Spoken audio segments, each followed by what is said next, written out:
Hello and welcome to the Versus Fight Night 10 preview show, the 20th of July. That main card starting at 10 p.m. Central African time. An incredible card, probably the most stacked card in the history of Versus Fight Nights. Joining me to discuss this, my fellow co-commentator, DQ himself, Stephan. Stephan, when I say this card is stacked, on this breakdown, we're going to start with the undercard, but it really is an absolute cracker. 2 title fights, including a big talent coming out of Havana, Cuba. Tell me more about Capote. Capote is one of the guys that joined our team recently, and he's just a sponge. He learns everything. You don't speak twice, and we thought he was ready to make his debut on a big stage like Versus. So we threw his name in the hat. Cameron gave him a fight, so we're super excited to showcase his talents on the night. And it's quite an international card as well. A lot of Angolans fighting on this card. Obviously, a huge amount of South Africans, but it's a real mixture, particularly Sub-Saharan as well. What's the Angolan talent coming in on Versus Fight Night 10? So Mr. Pambo is Marino Kutandana's protege, and he works closely with Marino every single day. He's also had some experience. He's fought at Ace. He's got a couple of fights. I think he's 3 or 4-0. So excited to see him make a step up to the Versus talent and see where he is as an athlete. Cap and Bryce, the middleweights, we know they're going to plant their feet as well. They're probably going to stand and bang, but it's a lot of different weight divisions across this undercard. Those early prelims are really going to set the stall for Versus Fight Night 10. I know a lot of these guys are want to start getting main card status at Versus, particularly in terms of development of the promotion later this year as well. Look, 100%. It's the days of specific weight classes dominating is over. You know, we've got the big guys, we've got the smaller guys, and everyone is working towards that main card spot. So we've got top talent on the undercard and guys that's been, you know, that we've seen around the block so many times that are working to get that main card spot and eventually title implications. Sebastian Ferreira, he's back. Massive talent. Did well at the IMAF Worlds as well. Cracking wrestler as well. What do you know about him? I'll be excited to see him. Look, I was at Nationals this year and I watched him compete, and he's an absolute superstar. He's got championship mentality. I am super excited to be around and watch his career progress. He's with awesome camp, Stephan Pretorius. So, yeah, he's dropping a weight class. He fought an absolute giant at the last event, and he came away with a W. He's dropping down to lightweight now, which I think is a way better weight class for him. And I really think we're going to see the best of Sebastian Ferreira. Wow. Okay. I mean, and this is just a prelims. Why is Grant Farrow on the undercard? And can you tell me a bit more about this new kid he's fighting, Esterhuizen? So why he's on the undercard is not a question for me. It's a question for Mr. Fair Kevin enough. Simon. But I'm just trying to say that Grant I agree. is a legit contender, and he's on the undercard. And it's just sorry, Steph, you're fair point, but it just does indicate the depth of talent we got on the entire Versus Fight Night 10 card. Look, if we move up the card, it'll make a lot more sense if you look at the stacked main card that we have and the talent we have on the main card. You know, Farrow is an awesome fighter and has been around the block. He's fighting a youngster in TJ Esterhuizen who's new on the scene. He was an absolute fantastic wrestler. He grew up in wrestling, and he went on a tear at Nationals and after Nationals. I think he's had quite a couple of fights in a couple of weeks and won all of them. And he put up his hand and said he's ready for the step up in competition. He's ready to throw his name in the hat for title contention, and he's ready to take on Grant Farrow. So I'm super excited to see the experience against the youngster. What a debut. 100%. What a debut. I mean, there's a whole bunch of incredible names on this card. I want to go to the main card quickly. I'm very happy to see Nakedi Mokhashoa on the card. I'm a big fan of him. He's on a 3-fight winning streak. His only ever loss was actually a Versus Fight Night 1. I think that was an Anaconda. You know, one of those things where anyone can lose by an Anaconda on their very first amateur bout. But he's now on a winning streak, and Nakedi, he always brings fire. 100%. I've watched Nakedi's career over the years progress, and he's really turning into a mature championship mentality fighter. He's up against Jason McKay, who's new to the Versus cage, but he's not new to MMA. He has quite a couple of fights under his belt when he moved to Pretoria, did fantastic at Nationals. So that's going to be an awesome fight. It's 2 experienced guys going at it with title implications for both these athletes if they win this fight. So I'm excited to see both these guys go. Well, there's a lot of implications for a lot of the fighters. Let's talk about Cleophas against Terence Shinty-Born. I mean, whoever wins that, they'll go on to fight on the Murumbu segment of one of our next events, possibly fighting for a title. That's an absolute cracking card. Guaranteed sponsorship availability, guaranteed a live television audience. I mean, even without this being a title fight, there's a lot at play for both these lads. Look, absolutely. The fight between Bourne and the Muffin Man for the title was an absolute cracker, and I think everyone would like to see that again. Yeah. Cleophas showed in the last fight that he really is a well-rounded fighter and a fantastic kickboxer. So this is going to be a grappler versus striker affair with, as you said, the winner having the opportunity to fight against the Muffin Man on the Murabur card, which is, as you said, just a privilege by itself, and the exposure opportunity that comes with that is amazing. And these are heavyweights that can go the distance as well. That's what I like about both these two fighters. I think they're pretty well conditioned, but also they're able to go into the deeper rounds and put on a heck of a show.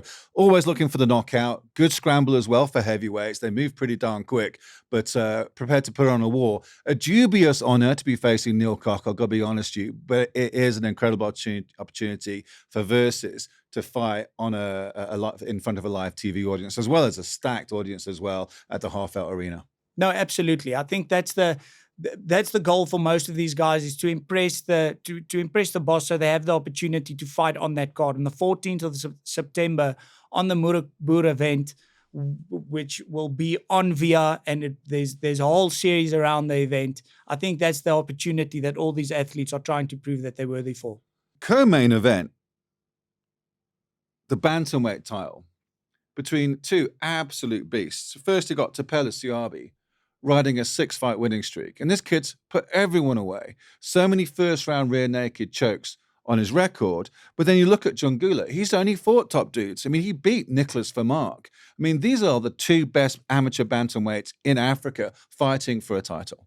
Well, without a doubt, Jungula is amazing. He's from a fantastic camp in Pesva, mentored by the legend himself, Chris Bright. Tapelo proved himself over since versus one, that he's the top bantamweight. But Jungula, specifically after national championships, has ascended to a next level. And this is without a doubt a fight for the number one amateur bantamweight on the continent. Jungula took Ntando Zondi 3 rounds. Ntando got the decision out at the end of the day, but that was an absolute war back in the day. But then you look at Tapela's resume. I mean, he's beat William Nakana, Mateus Durant, Rudolf Sekakune, Collins Chauke. Now, to put those guys away, most of them in their first round with a rear naked choke. I mean, he is a superb grappler, but then also Jungula's got some incredible reversals, very strong sweeps, keeps it tidy in the stand-up. This is a war, Steph. It should be a main event, but it's the co-main. It's if you talk about styles make fights, and this is an amazing fight. If you look at the two styles of these athletes, their strong points are at the same discipline. Both of them are fantastic on the ground. Both of them are scramblers, like top position. So I expect a lot of high-level wrestling and grappling exchanges and a lot of reversals and scrambles. Yeah. Well, I'm going to ask the question, what has Versus got against Tyron Lamprecht? Why is he not on? It's not Versus fight night without Tyron Lamprecht. Don't know why, Tyron, you don't walk out to Prince's Purple Rain because you're the spitting image. He's like a warring prince.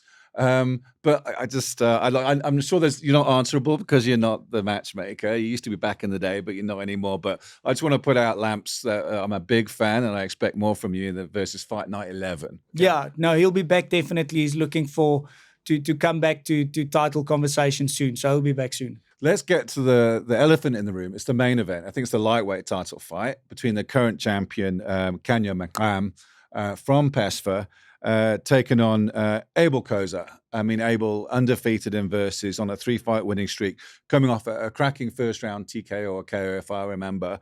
But Kanya Makam possibly turning pro after this fight. It's kind of like he has to keep this belt before he moves on to the pros in some way. I think this is Kanya planning on turning pro after this fight. It makes sense. He's been around. He's achieved everything there is to achieve as an amateur. One last test before he turns pro.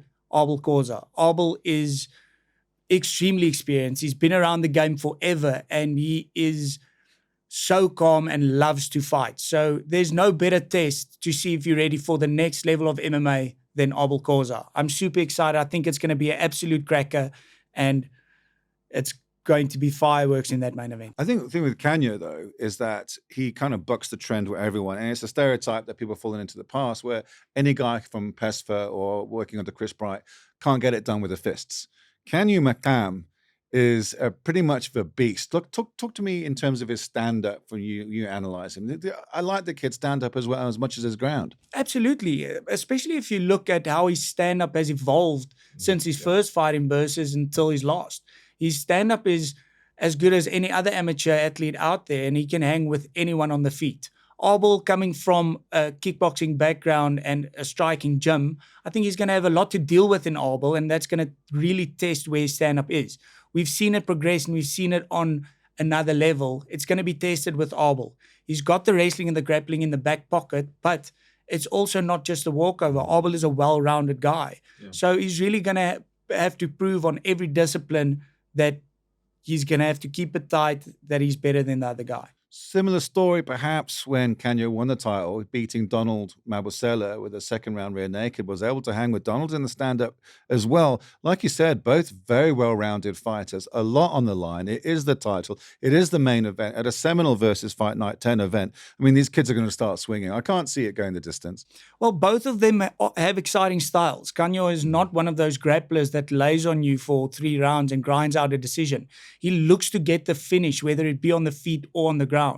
Abel is the same way. So we have 2 guys that neither one is planning on going 5 rounds, which makes for a super exciting fight. So I'm just excited that we get to see it. It's a huge fight card. There's a live band. Rosie Yeager is playing. There's a huge bar. There's stalls. There's merchandise. There's the grappling competitions for all the different ages. It's an entire day out for the family. The main card's starting at 10 p.m. The reason why it's starting so late is that we're trying to pack so much in. I mean, if you're a fight fan and if your kids are into fights, there's no better place. And it's only 250 rand for a ticket. That's what I'm not understanding, Steph. It is a whole day full of combat. It really is a whole day full of combat. It starts early morning with grappling right through from the kids from 4 years old to the adults and the semi-pros. And then it moves into the fight night event, which is just entertainment on entertainment. So it really is a fun day out for the whole family. And it's really something that you shouldn't miss for that price. 14 bouts. I mean, what other promotion anywhere in the world today is putting that amount of action for that kind of price ticket? Answers in a postcard because you'll be all day trying to figure it out. No one. That's why. 14 bouts versus Fight Night 10. That's how packed this card is. And it's stacked with all those title fights as well, featuring some of the best amateur talent anywhere in sub-Saharan Africa, as well as South America, as well as Angola. You've got the Cubans, you've got the South Africans, people from all over the country coming here to put on one cracking show. No, it's going to be amazing. It's the top amateurs from all around the country. It's going to be amazing. Everyone's working towards the next level of MMA, and it is the top entertainment value in martial arts that you can find. Baie dankie dat jy ingekom het, Steph. Dankie vir jou, Simon. Sien jou weer.